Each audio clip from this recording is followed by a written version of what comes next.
A woodcutter named Marek lived at the edge of a village. One cold winter morning, his neighbor, a man known for his wide smile and sharp eyes, arrived at Marek's door with a fresh, warm loaf of honey bread. "No reason for it, Marek," the neighbor said, waving his hand. "Just a small gift for a hard-working man. Enjoy it with your tea."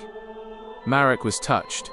He ate the bread, and for a few days he felt a warm glow of gratitude toward his generous neighbor.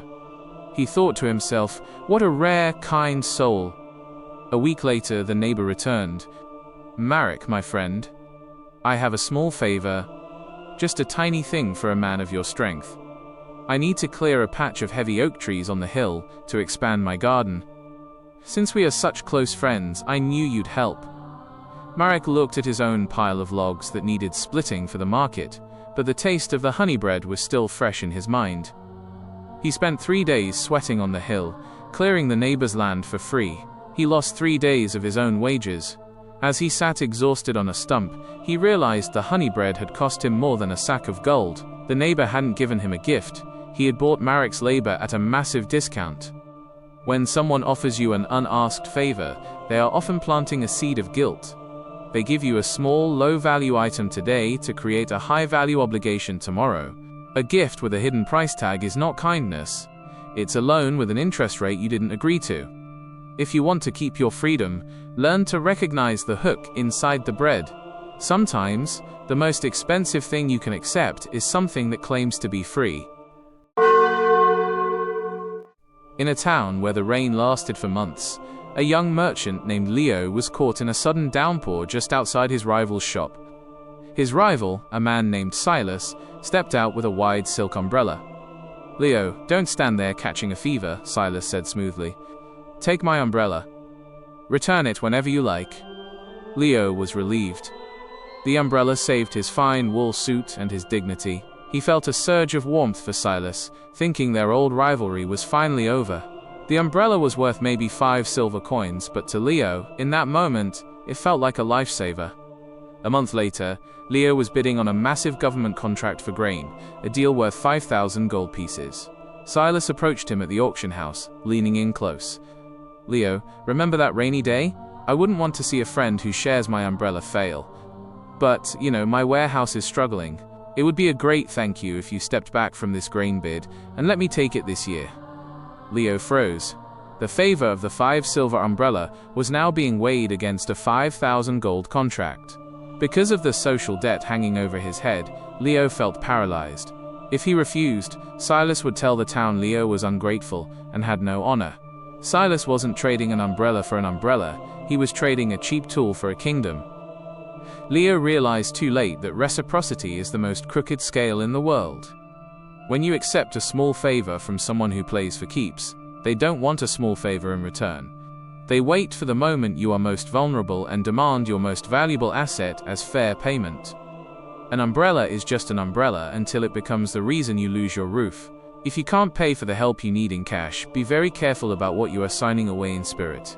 The interest rate on an unpaid favor is usually your entire future. Julian was a master carpenter who treated every client like a brother. He believed that, quote, "business is about people, not just wood." One day, an old school acquaintance named Marcus showed up at his workshop. Marcus hugged him, bought him a glass of expensive wine, and spent 3 hours reminiscing about their golden days together. "Julian," Marcus said, patting him on the back, "we're like family. And since we're brothers, I want you to build the interior of my new hotel. I won't go to anyone else, because I trust only you." Julian felt proud. He felt valued. He felt that this wasn't just work, it was a tribute to their friendship. When it came time to sign the contract, Marcus laughed and pushed the paper away. "Come on, Julian. Contracts are for strangers. We have a brotherhood. I'll pay you a fair price once the hotel opens and the cash starts flowing. You know I'm good for it." Julian, swept up in the emotion of the wine and the memories, agreed. He spent 6 months buying high-grade oak and paying his own staff out of his savings. But when the hotel opened and became a massive success, Marcus was suddenly too busy to meet. When they finally spoke, Marcus offered Julian half of the agreed price. "The market is tough, brother. Marcus said with a cold smile. Surely you wouldn't squeeze your own friend for a few extra coins. Julian looked at his empty bank account and his exhausted workers. He realized that Marcus had used brotherhood as a silencer. By making the deal emotional, Marcus had made it impossible for Julian to demand professional standards, upfront deposits, or legal protection. Marcus wasn't a friend. He was a predator who used the mask of friendship to bypass the security of a business mind. When someone starts a business conversation with "we are brothers," hold onto your wallet with both hands. Real friends respect your work enough to pay the full price on time. Professional friends use your heart to pick your pocket. If you can't separate the dinner table from the office desk, you will eventually find yourself with no food on either. Anton and Boris had been partners since they were teenagers selling apples by the roadside. 20 years later, Anton was a successful importer, while Boris was struggling with a failing textile factory. The machines were rusted, the designs were outdated, and the debt was mounting. Every few months, Boris would come to Anton's office, eyes red with exhaustion. "Anton, we've been through everything together. We fought the winter storms as boys. I just need one more loan to get through the next quarter. For old time's sake, brother." Anton looked at the ledgers. The factory wasn't just sick, it was dead. But he remembered the cold nights sharing a single blanket with Boris. He felt that betraying Boris now would be betraying his own youth. So he poured 50,000 gold pieces into the dying fire. 6 months later, it happened again. Then again. Anton began to neglect his own thriving business to save Boris's ghost of a factory. He spent his children's education fund and tapped into his emergency reserves, all while Boris continued to make the same management mistakes, shielded by Anton's loyalty. One morning, Anton's own accountant walked in with a grim face. "Sir, if you send another coin to the textile factory, your own ships will be seized by the bank." Anton realized that by trying to keep Boris's fire alive, he was about to burn down his own house. Loyalty is a noble trait, but it is not a suicide pact. Using years of friendship as a reason to fund a catastrophe is not kindness. It is a lack of courage. When a fire is out, no amount of gold will make it burn again. True loyalty means telling your friend the fire is dead, not jumping into the ashes with them. If your old times are the only reason you are staying in a modern-day hole, you aren't being a friend, you are being a victim of your own memories. Elena was known as the most helpful woman in the Merchants Guild. Whenever a colleague needed an extra hand with a shipment, a loan to cover a gap, or a favor to watch their shop, they went to Elena. She always said yes, but she said it with a heavy heart and a forced smile. Her yes was a tangled mess of, "I don't want to be mean. I hope they like me and maybe they'll help me later." Eventually, Elena was so busy doing everyone else's work that her own business began to fail. She was exhausted, resentful, and surrounded by people who took her time for granted. One Tuesday, a merchant named Victor walked in. "Elena, I need you to host the guild banquet at your hall this Friday." "I'm too busy and you're so good at it." Usually, Elena would have stammered and agreed while screaming inside. This time, she took a deep breath.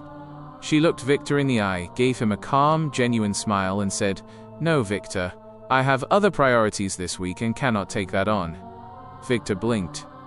He waited for an excuse. A sick relative, a broken wagon, a busy schedule.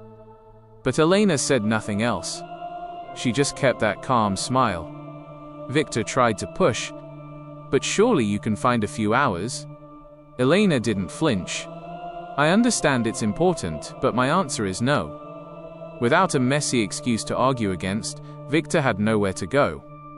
He shrugged, said all right, and walked out to find someone else. Elena felt a sudden, massive weight lift off her shoulders. She realized that a clean number, one delivered with kindness but zero room for negotiation, is a shield that protects your life. A messy yes is a slow poison that breeds resentment. When you give a clear no, you aren't being rude, you are being honest about your capacity. A person who can't handle your no was never your friend. They were just a customer for your yes. By setting the boundary early and firmly, you save both yourself and the other person months of wasted breath. In a lush valley, there lived a gardener named Thomas, who spent years nurturing a rare variety of apple tree. For the first few seasons, the tree was nothing but a spindly sapling, requiring constant watering, pruning, and protection from the harsh mountain winds. During those lean years, Thomas was often alone. His neighbor, a man named Gavin, would occasionally lean over the fence, watch Thomas sweat, and offer a sympathetic shrug.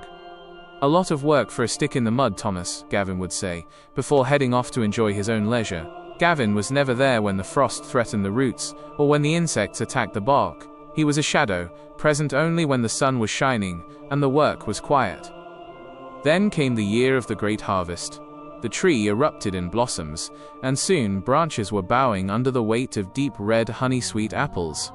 Suddenly, Gavin was at the garden gate every morning. He brought gifts, a handful of wild herbs he'd picked, or a funny story he'd heard in town. He helped Thomas carry one basket of fruit to the shed, and spent the rest of the afternoon eating 3 apples himself. "We've been neighbors for years, Thomas.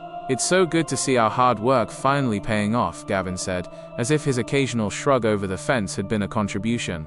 He began suggesting partnerships to sell the fruit, hinting that he deserved a cut for his long-term moral support.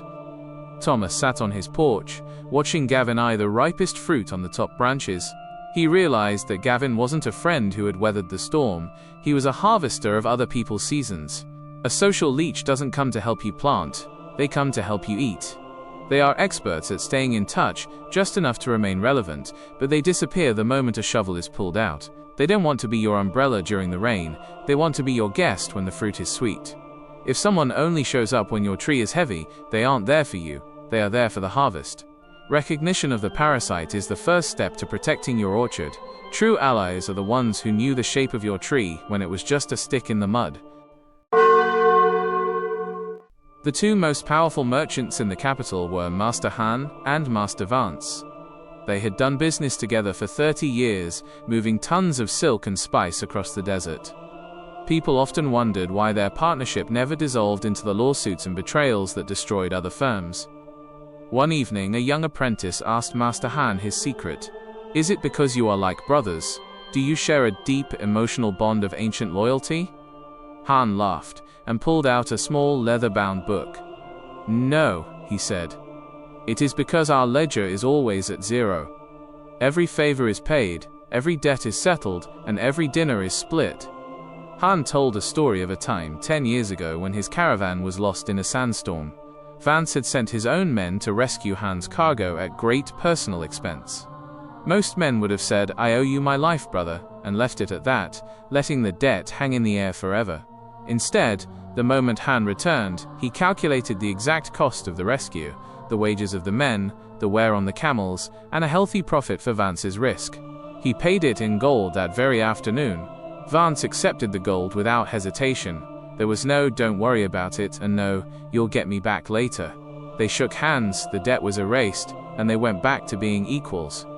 By keeping a balanced ledger, they ensured that neither man ever felt superior or resentful. When a relationship is built on unpaid favors and vague IOUs, it creates a hidden power dynamic. The one who gave feels like a master, the one who received feels like a servant. This tension eventually snaps the bond. Truly high-level relationships thrive on the clean reset. They don't use past kindness as a weapon for future leverage. They pay their way, they value each other's time in currency or equal action, and they keep the slate clean. A relationship with 0 debt is the only one light enough to travel a long distance. When you owe someone nothing but respect, you are both truly free to stay because you want to, not because you have to.